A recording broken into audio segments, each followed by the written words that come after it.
Frankie Lyman, lead singer of Frankie Lyman and the Teenagers, dies from an overdose at the age of 25. Unfortunately, he had a drug addiction at a very early age, you see. Frankie leaves no will, but it doesn't take long before 3 widows claim that they are the rightful heir to the music royalties. They're worth millions. You're talking about Beatlemania. This was teenager mania. The song that defines a generation ignites Frankie's career, but ultimately leads to a 30-year fight over its ownership. I had the law on my side. They did not have the law. A battle that reveals the tragic life of the first ever teenage superstar.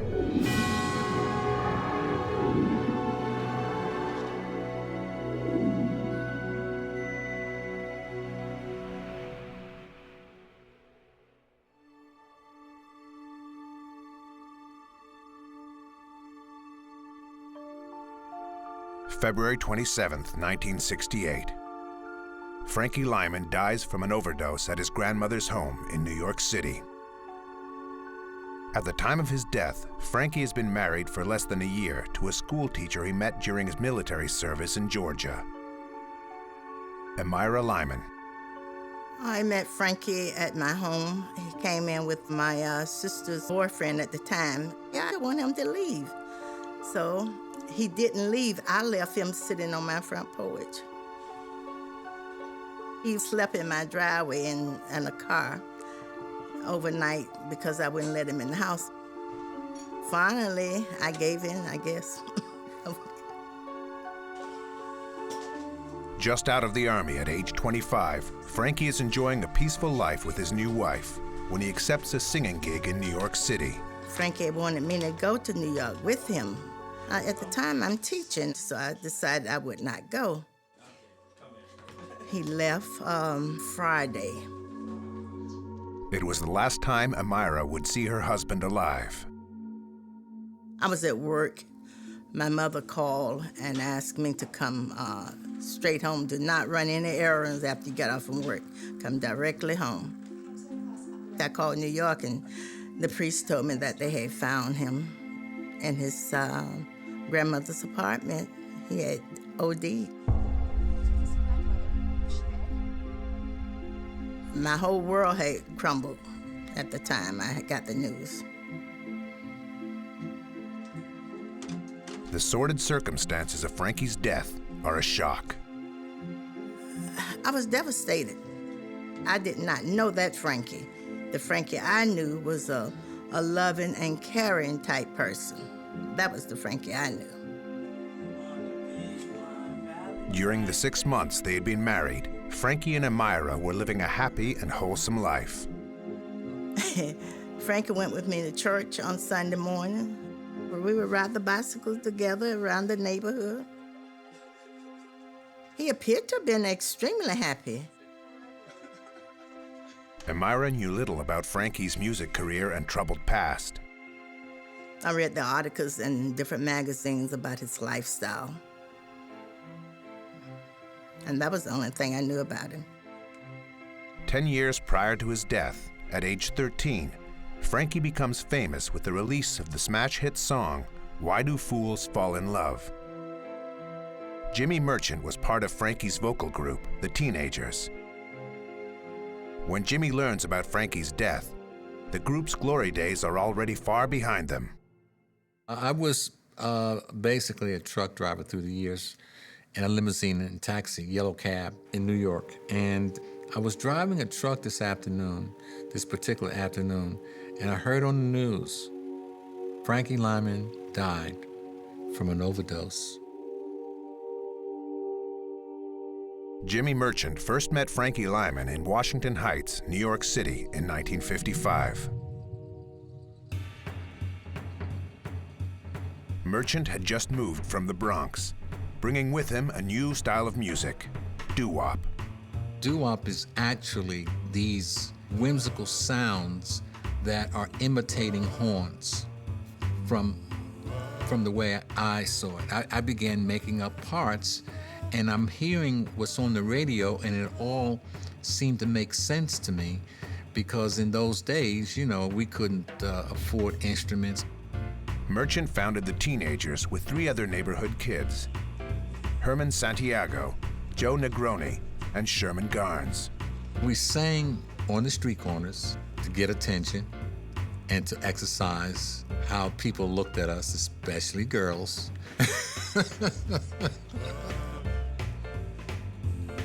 At the time, Frankie Lyman is just another kid from the neighborhood who looks up to the Teenagers. Frankie was 2 years and a half younger than us. He would follow us around in the neighborhood, and then he would throw his 2 cents in and sing along with us. We kept him in the background. When they finally let Frankie in the group, they mainly cover existing pop songs. Everybody was interested in singing harmony to the latest records on the street, that had come out. You know, do, do, do, do, do, do, do. I gotta stay in key. They later start to write their own material. I would make up songs, make up background parts, make up bass openings, because everything was happening with the bass openings at that time, you know, do, do, do, do, do. And Herman sang lead, and Joe did some lead, and I did the first tenor, and we were just making up things. I made up a song called Please Be Mine. We started singing that. I made up a song called I Want You to Be My Girl, and I started working on a song called Why Do Fools Fall in Love. That's when they realize that a professional musician has moved into the neighborhood. They make sure Richard Barrett from the Valentines hears them singing every chance they get. When we found out that Richard Barrett lived in the neighborhood, we made it our business to be near where he would come. Barrett hears them sing Why Do Fools Fall in Love. Richard Barrett was amazed by us, listened to us a lot, and then made an appointment with George Goldner. George Goldner is a big-shot music producer who's eager to promote the sound of doo-wop. Herman is singing lead. I'm singing first tenor. Frankie Lyman is singing in the background. Sherman Garnes is singing bass. Joe Negroni, the leader of the group, is singing baritone. And during the audition, Goldner said, "What about you, youngster?" talking to Frankie Lyman, who was in the background. "Can you sing lead?" Frankie jumped right up and said, "What do you want to hear?" And so Frankie started ad-libbing a little bit of Why Do Fools Fall in Love. And the next thing you know, he said, "Hey, look, fellas, Frankie's your new lead. Herman, you're gonna sing in the background." George Goldner signs Frankie Lyman and the Teenagers, and they record their first single, Why Do Fools Fall in Love. We had gone to school that day, Friday, and now we're in a studio working on over 20 takes. He would go, no. Look, Frankie. Put more yourself in it, put more life. And after 26 takes, we came out with one of the most beloved songs in the history of music. Why Do Fools Fall in Love? On January 3rd, 1956, Why Do Fools Fall in Love is released on Goldner's independent label. I'm changing classes, and there's a little white kid with her Quenlin and her bucks, a little white girl. Ooh-wah, ooh-wah, ooh-wah, ooh-wah. Changing classes. I said, "Oh, no." I ran up to her. She couldn't hardly breathe. Folks, she couldn't breathe. You talking about Beatlemania? This was teenager mania. Overnight, Why Do Fools Fall in Love is a sensational hit. And so are Frankie Lyman and the Teenagers. Frankie Lyman and the Teenagers were the first people to be called superstars before the term superstar came out.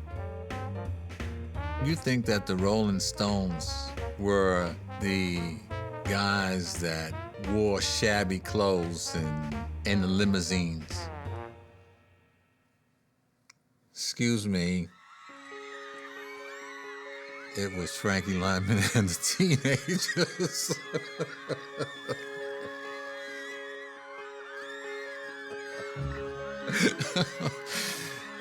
We would get out of our limos in sneakers and jeans. We were the first. Legendary radio DJ Jerry Blavat remembers when Frankie Lyman and the Teenagers hit the music scene. Frankie Lyman and the Teenagers were the first Jackson 5, okay? And if you look at young Michael, he patterned himself after Frankie. Frankie did the splits, Frankie did the dancing, Frankie did all that stuff. We were a good-looking bunch of 5 guys. I mean, we were so clean-cut. I had a lady tell me that when she saw us, she burst into tears and got her mother and her father to get a group of girls to come to see us. Black music was not being played on the popular radio stations at that time.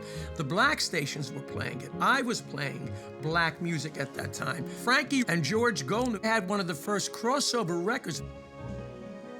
This song, Why Do Fools Fall in Love, caused kids worldwide to come together where the message, they all felt the message, black and white.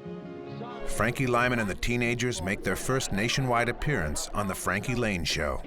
But I can't understand how you could write Why Do Fools Fall in Love? What does a 13-year-old boy know about love? Well, Mr. Lane, I've been falling in love since I was only 5. 5? But I've been a fool about it since I was 11. As the song climbs up the charts and royalty payments start flowing, an important question remains unresolved. Who actually wrote the song? George Goldner's partner came into the studio. Okay, fellas, we think we got a big hit here. Now tell us, who are the writers of this song? I said we all did. He said, hey, we can't put 5 names on the record. We can only put 2. Just give us 2 names. And Herman Santiago said, Santiago and Lyman. They added Goldner's name. It became Lyman, Santiago, and Goldner under the title of the first pressing of the record. The group is not concerned about such details. They're too busy getting famous. The big year for Frankie Lyman and the Teenagers is 1956. The song came out in January, strong. We had about 16 hits. By the time mid-57 came, it was all over. So the group was together approximately 18 months. It was the plan of the management of the company to make Frankie a star as a solo artist. He was very gifted, Frankie. He could play instruments, he could dance, he could sing. He had a style, he had charisma, he was good looking, he knew how to handle an audience. He was multi-talented. So they saw Sammy Davis Jr., they saw Frank Sinatra. Frankie, unfortunately, his voice had changed. And he recorded some songs, but it was not the sound that kids were familiar with. They're trying to get Frankie a hit record. But in his private life, he was running the street. He was hooked on drugs. He couldn't face that reality that he was no longer adored. And, that's one of the sadnesses of being a star at a very early age. Whenever he would appear in public, his fans were looking for this little high-pitched voice, which, hey, he had grown into a man. He didn't have it. And they were disappointed. They were looking for the little Frankie Lyman with the high voice. And that was no longer there. It was always hope in my heart that maybe, just maybe, we would come back together again. Groups do it all the time. When Frankie overdosed and I was hearing this on the radio, all hopes that I had died at that moment in my heart. Because once Frankie was gone, I knew that Frankie Lyman and the Teenagers would never exist again.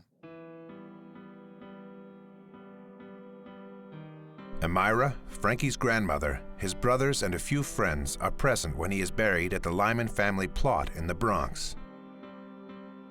Next thing on the agenda was go to New York and arrange for his funeral, which I did. And there were quite a few people there who spoke about Frankie's lifestyle and Frankie as a whole. Frankie has no will. Amira is the sole beneficiary of his Army life insurance of $10,000. She doesn't think to inquire about Frankie's music or song royalties.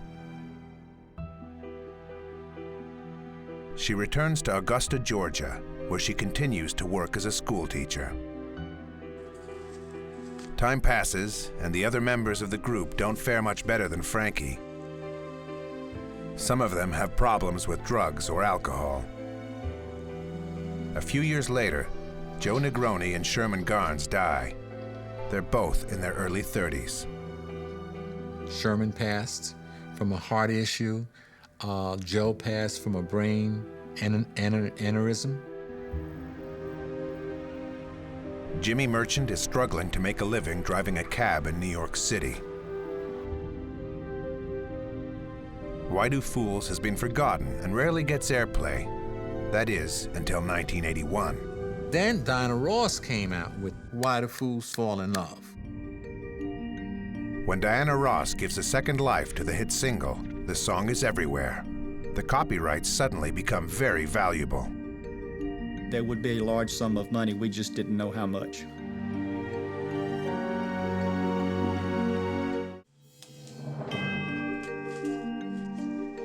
Singer Frankie Lyman dies at the age of 25 from a drug overdose. He leaves no will and little money to his widow, Amira Lyman. But less than 20 years after his death, music superstar Diana Ross releases a cover version of Frankie Lyman and the Teenagers' single, Why Do Fools Fall in Love? It's a worldwide hit. Amira realizes there may be a lot of money at stake. She hires lawyer Bill McCracken. If we could establish Amira's ownership of the copyright, that there would be a large sum of money, we just didn't know how much.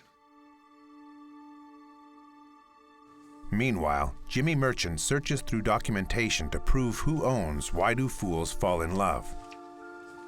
Merchant tracks down the song's copyright records at the Library of Congress.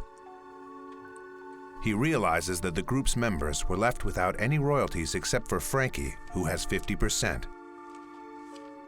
The other half goes to Goldner, the owner of the record company. When these kids wanted to record, it was legit for them to go to a record company, all right, and say, I have a song. And there was nothing wrong at that time for them to share, to get on a label. It was common practice back then. But the paper trail reveals that George Goldner had since sold his share of the writing rights of Why Do Fools Fall in Love. He sold them to a notorious music producer, Morris Levy. Levy was a feared figure in the industry who had known ties to organized crime. George Goldner had a business transaction with Morris Levy, and Goldner had to pay back him in some way, and Goldner transferred all his rights and his company's songs over to another individual's, which was Morris Levy's company. To him, it was all business. All business. You owe me, how you gonna pay me? So Mr. Goldner transferred some valuable belongings that he owned.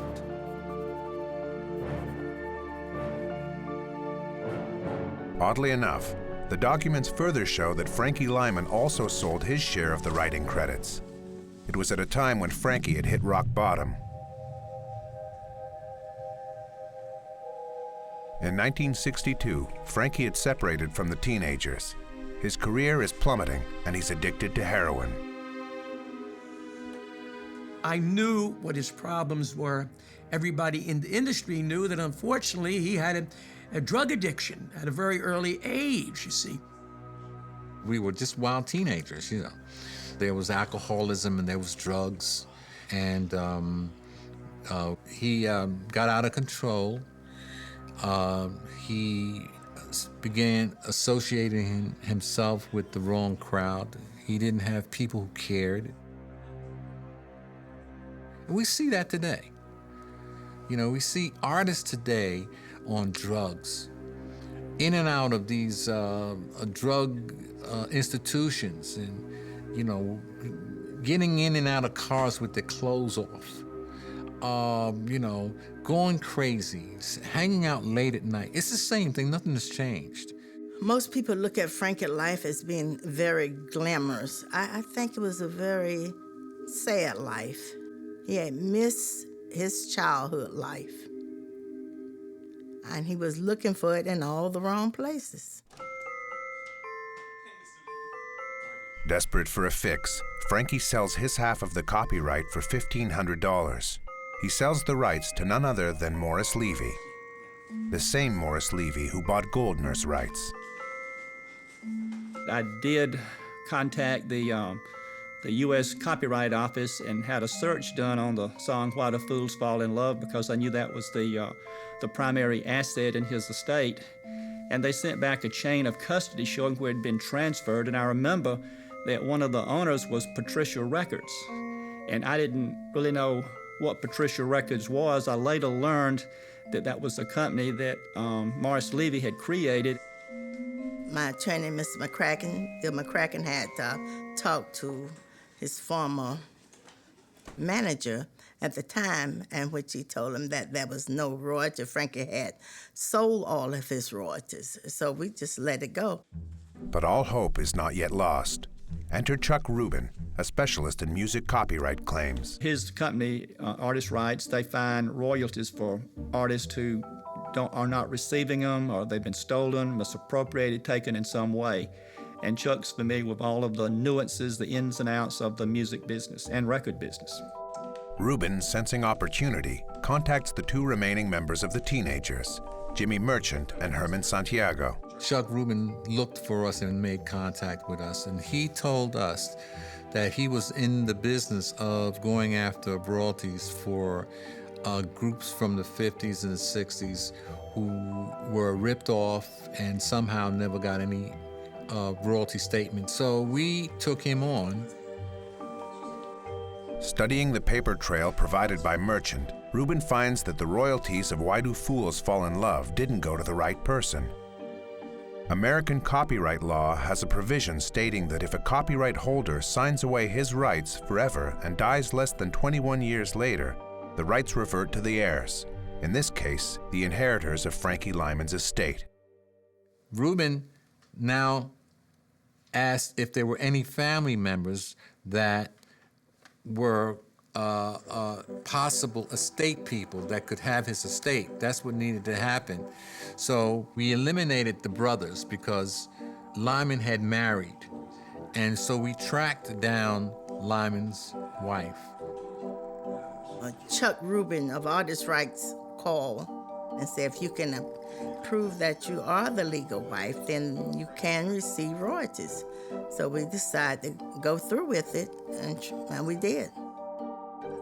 Amira and her lawyer, Bill McCracken, strike a deal with Rubin.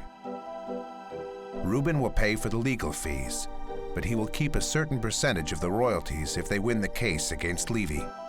When Diana Ross did that version, that generated a cash flow of royalties. And I think that was the motivating force that Mr. Rubin was aware of that.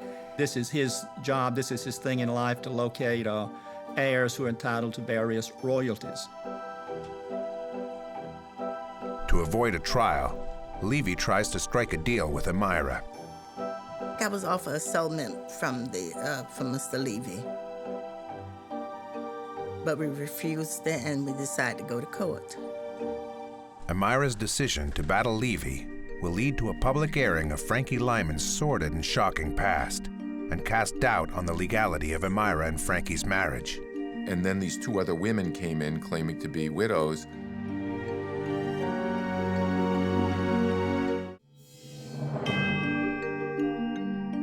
The copyrights of Why Do Fools Fall in Love, a song by Frankie Lyman and the Teenagers, are worth millions.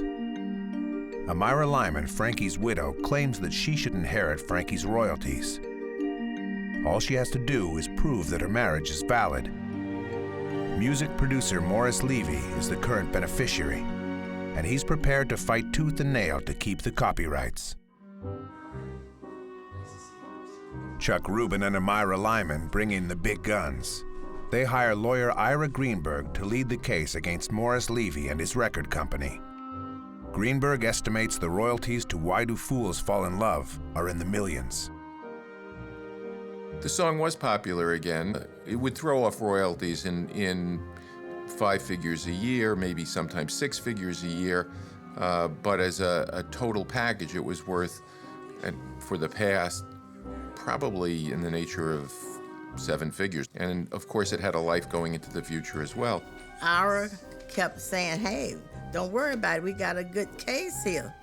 So we take the case to court. Said, don't worry, you got all the legal rights and everything on your side, so don't worry about it. But as the trial is about to commence, Morris Levy makes a shocking announcement. Levy tells the court that Amira is not Frankie's legitimate widow.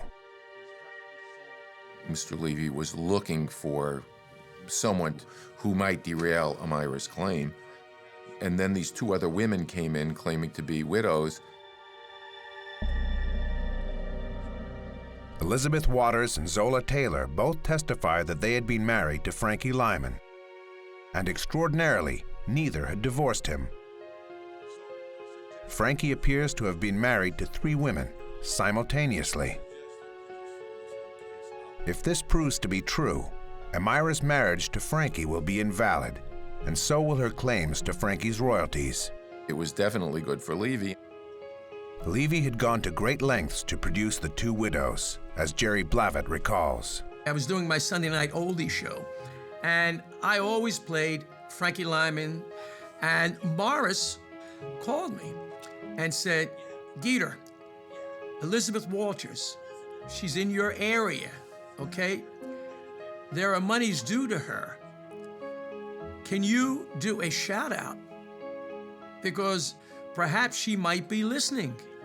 So I went on the air that night and I said, why do fools fall in love? Looking for a beautiful young lady by the name of Elizabeth Walters. Where are you, Elizabeth? There's some money coming your way from Frankie's royalties. What about an hour into the show, we have Elizabeth Walters on the phone. And true enough, I went to the phone and she said, Geeter. I said, where are you? Well, apparently she had been, I don't know, arrested for something. It turns out that Elizabeth Waters, the alleged first wife, is in prison for shoplifting. Morris Levy bails her out and brings her to court. Elizabeth accepts a few $1,000s in advance from Levy to pay her legal fees in exchange for contesting Amira Lyman's claims. If she wins, Elizabeth will receive the writing rights. She agrees that Levy can keep the royalties from the past and remain the publisher of Why Do Fools Fall in Love. Levy strikes the same deal with Zola Taylor, Frankie's alleged second wife.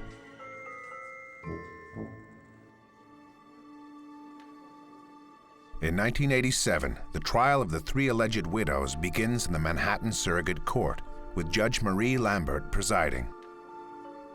Zola Taylor, Elizabeth Waters, and Amira Lyman must convince the judge that one of them is Frankie's legitimate widow. Jerry Blavat has personal knowledge of the relationship between Frankie Lyman and Elizabeth Waters. Next thing I know, I was asked to testify, which I did, and I told him when he came to the record hop at Wagner's in Philadelphia, Elizabeth was with him, okay? And I said, yo, Frank. He said, yeah, man, this is my wife. And that was that. I didn't know about Amira. They said what Amira was, but I said, I don't know who. I only know the last one was when Frankie said, Elizabeth. And that was it. I was there for the whole case. In Surrogate Court, of course, Judge Lambert called each one of us to the stand, and each one of us gave our story with Frankie Lyman. Elizabeth Waters testifies that she married Frankie Lyman in January 1964. Her testimony was strange, to say the least. She had a number of problems. She had some substance abuse problems.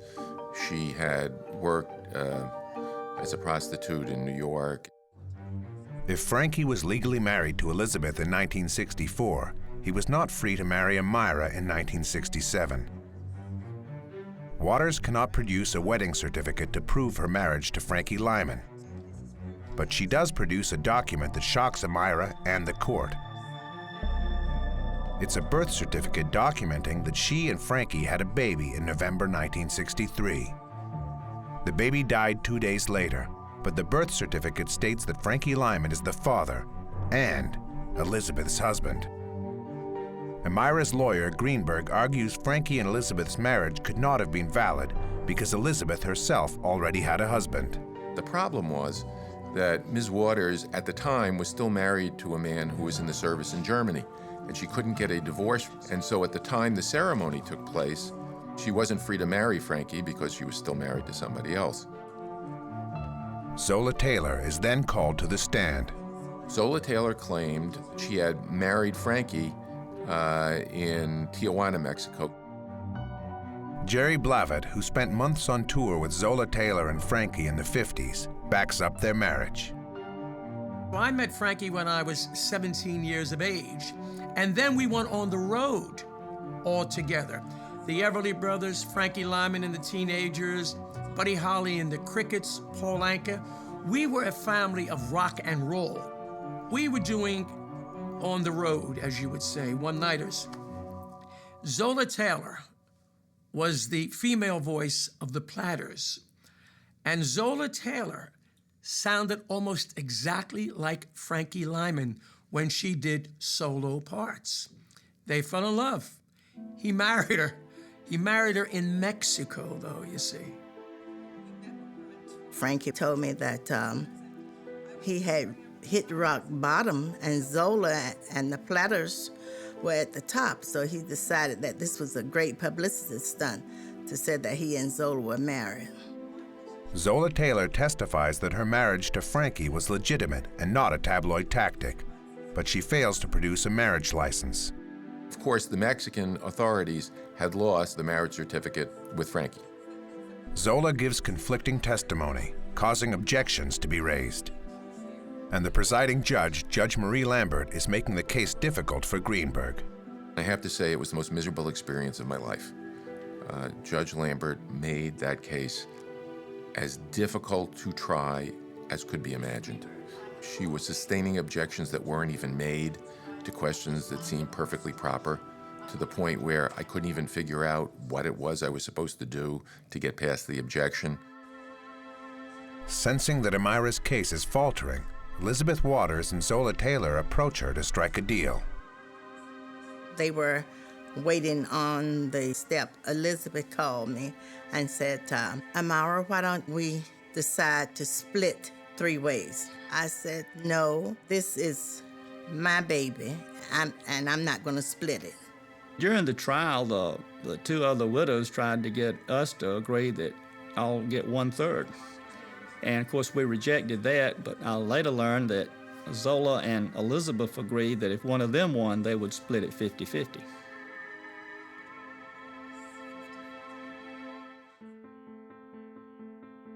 Amira feels confident about her case. After all, she's the only widow who has a wedding certificate.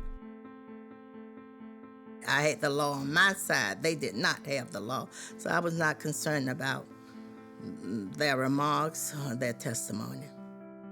I just knew that, hey, I'm going to win this case because I'm right. Amira made a good witness. You know, once you see Amira and hear her testify, you'll understand what I'm saying. She comes across as a very soft-spoken, honest person. And you have to remember, too, that she was a school teacher. She taught in one of the elementary schools here in Augusta, and she taught there until she retired. And she was well-liked by everybody. The court's decision comes as a shock. Judge Lambert rules that Elizabeth Waters is Frankie's legal widow, even though there are no documents to prove it. I have been amazed at the decisions of judges for 40 years.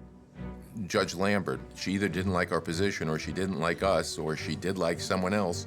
And so when the decision came out in favor of Elizabeth Waters, we were both surprised and not surprised. We were surprised because there was not sufficient evidence, but we weren't surprised because the judge had made it clear that we were probably not going to win. When you put your heart and soul in something and you believe it, you are really disappointed, and we were really disappointed. Amira and her legal team appealed the decision. I never thought about the amount of money. I was thinking about the principle. And as her fight goes on, Frankie's former bandmates enter the fray. I never made a deal with them.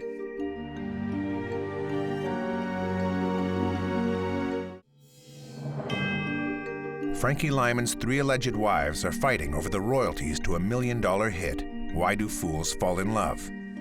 Against all odds, Elizabeth Waters is found to be the legal widow, but Amira appeals the court's decision. In 1990, the New York Court of Appeal reverses it. They basically held that there was no competent evidence to establish the validity of Elizabeth Waters' claim, and they reversed it and held that Amira was the lawful widow. Mr. Ira Greenberg from New York, my entertainment attorney, called and said, yes, Amira, in the appellate court, we won the case. There is no further appeal. Amira is the legal widow of Frankie Lyman. She is now free to sue Morris Levy for her royalties to Why Do Fools Fall in Love?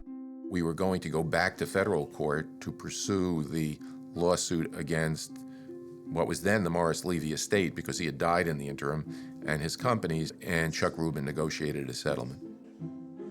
Amira receives her 50% net share, approximately $500,000, plus a percentage of the royalties that Why Do Fools Fall in Love generates in the future. It was a big relief when I heard it, and I could really just say, really exhale then. But former band members of the Teenagers want their piece of the pie. Jimmy Merchant says that he and Santiago have been assisting Amira Lyman in her case against Morris Levy from the very beginning. She came to New York City, sat down with us, with Chuck Rubin. At the time, Santiago and Merchant had already done legal research into the case and were getting ready to make their own claim. But they decided, says Merchant, to rally behind Amira. We came to an agreement that we would help her to get her estate because she had legal right as Lyman's wife. Jimmy Merchant alleges that he and Santiago struck a deal with Amira if she won her case. She was to share the royalties of 3 ways, with Herman, myself, and her. Shortly after Amira wins and attains the song royalty rights, Jimmy Merchant reminds her of their meeting and her promises. I called her up and had a conversation with her, and at that time she had amnesia. I cannot remember, had I met them before? I cannot remember. I really can't.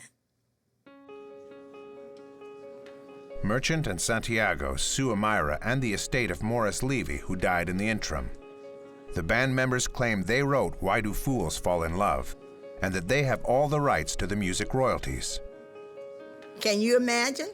When talking to them, I said, you were here in New York. I'm in Georgia. Why haven't you fought this before now? They said, oh, we were afraid. I said, well, now you want to piggyback me? Don't fight me. Fight the person with the money. I don't have anything. Don't go after me. However, they decided to file a lawsuit against me and Mr. Levy. At the trial, Amira is compelled to join forces with Levy's estate to fight Merchant and Santiago. One of the elements of the settlement between the Levy estate and his companies on the one hand and Amira Lyman on the other hand was that we would defend the Levy estate against any claim by Merchant and Santiago. Jimmy Merchant testifies that the writing of Why Do Fools Fall in Love was a collective process. My answer to who wrote the song was We all did. Frightening words. It became the most frightening answer I ever gave anybody. We all did. Many witnesses from the old neighborhood take the stand, backing Merchant's version of events. We basically brought people in to say that they saw us singing this song, Why Do Fools Fall in Love, before we went for an audition before George Goldner and ultimately Morris Levy. Most importantly, when Merchant and Santiago are singing this song in the streets, Frankie Lyman isn't even a part of their group. Frankie started ad-libbing a little bit of Why Do Fools Fall in Love from what he had heard me create as a ballad. And he gave it a little bit of a twist, all Frankie Lyman himself. But Amira insists that Frankie wrote the song. She claims that the song was inspired from a teenage crush that he had with an older lady. He told me that he was in love with this teacher, and she called him a kid and told him that he was too young for her.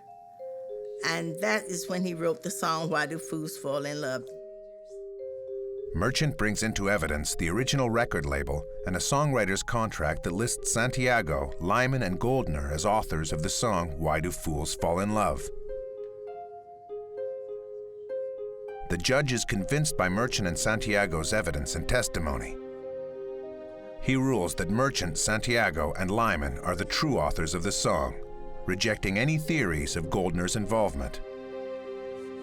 Judge Buchwald had awarded them $270,000, plus they would have shared on a 50% basis, at least as to the songwriter's income going forward, on the future royalties coming out of Why Do Fools Fall in Love.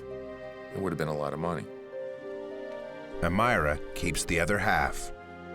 I was happy because I was about to get some royalties when they took Mr. Levy's name off of that 50% and put my name and Herman Santiago's name.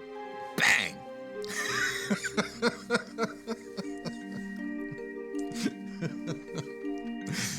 I mean, so we started collecting royalties right away. But Jimmy's victory will quickly turn sour. He just said, get out. I don't owe you anything. And before I have you kicked out.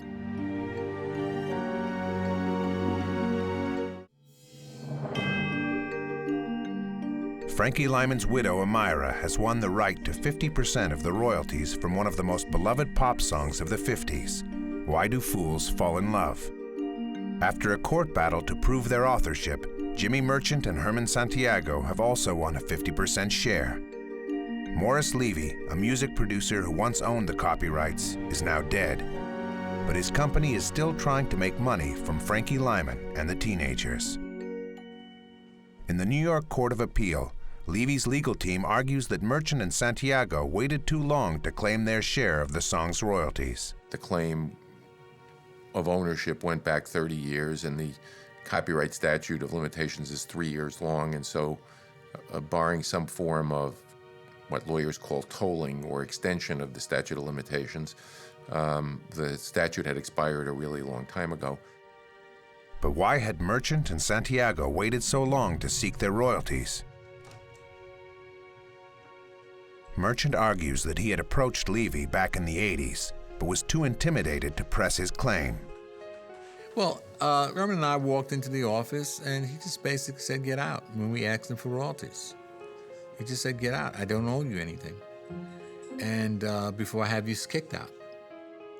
Morris Levy had known connections to organized crime, and Merchant feared that if they pushed Levy too far, he would retaliate with physical violence. People told us in the business that Mr. Levy was not the kind of people to fool with. We had also received some threats. Jerry Blava doubts that Levy would have reacted in such a harsh way. Morris Levy didn't do anything that any of the other R&B labels were doing at the time. As a matter of fact, I would have to say that Morris Levy might have been one of the only record guys that really paid the artist.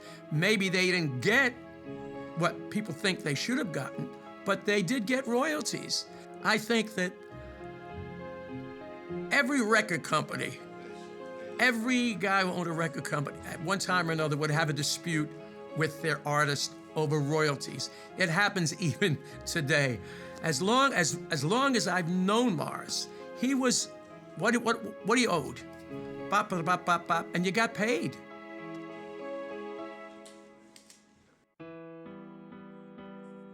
Merchant and Santiago's arguments do not impress the appeal court judge. He rules that the statute of limitations applies. Merchant and Santiago simply filed their copyright claim too late. They say, yeah. Yes, sir, Mr. Merchant. We do understand that you and your co-writer, Santiago, are the true owners of this music. You've proved that. The big but is that you didn't go after the pocketbook thief within the time allowed. The copyright and royalty checks return to Amira and to Morris Levy's estate. They are split 50-50. The value remains unknown, but it runs into the millions. Let's put it like this. Anytime you get an extra check, it changes your life. It changes your livelihood. She's a good money manager. She doesn't waste it, and she spends it on appropriate items. It's not like you win the lottery and blow it in a week. She has protected and guarded her money and done quite well with it. I know this is the type settlement that Frankie would have wanted, of course. Like I go back to whenever he finalized his insurance, whenever he told the person in charge of the insurance, give it to her in one lump sum so she can enjoy it, spend it. Of course, I think this is exactly what he would have wanted without any doubt at all. Merchant and Santiago, co-writers of the song, will never receive a royalty check again. They wanted their share, and which I cannot blame them, but the only thing I felt is they should not have attacked me. I think they should have gone after Mr. Levy, not me. Jimmy Merchant is now in his 70s. He still performs to pay his mortgage. And he sings the ballad version of Why Do Fools Fall in Love? Finally, Merchant admits that the song's lyrics, after all, did not even come from him, but from a love letter that was given to the group for inspiration. This gentleman who knew us and saw potential gave us some letters that he said was given to him, and he said, look, you guys are singing the same old songs over and over again in front of my doorway. Take these letters and write a hit record. Write something original. The original lyricist behind one of rock and roll's first legendary hits is this neighbor's unknown lover. And to this day, her identity remains a mystery. He didn't say write a hit record, but that's what he was actually doing. Every group has someone who designates the vocal parts and hands out parts and sort of teaches the vocal group how to come together in harmony. And very occasionally, that individual also can be a writer and make up songs. We used to call it making up songs, but we were actually writing. And from the moment it was recorded in December of 1955, it had a life of its own. It changed hands. People fought over it. It changed hands again. People fought over it, and it changed hands. And finally, 50% of it ended in Levy's estate, and the other 50 in the Lyman estate. It has a life of its own. This, before any wives, before any court cases, it's all about a song. The teenagers will forever be remembered fondly, even if they're not rewarded financially. The Great American Royalty ripoff, they did a job on Frankie Lyman and the Teenagers. Thank God for God. Without him, I don't know where I'd be today.